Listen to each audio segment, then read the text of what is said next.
আনে গাই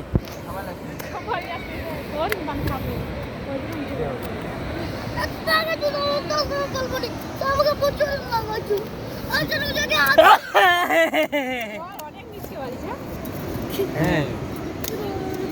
এইটা কালকে এই টাইমে আসবে কাল বিকালে বলতো সকালে বিকাল ছাড়া আরো দুদিনও রইতে প্রোগ্রাম কোনো ঠিক নেই ঘরে তো ঘরে প্রচুর গরম পড়ছে মন কাতে ঠান্ডা কিন্তু ঠান্ডা বেকার যাবো খাই বাবা শুয়ে বলছি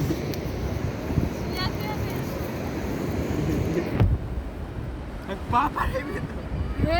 কেন ভাই সব বাড়াই ওই গামছার সাথে একটা মুছে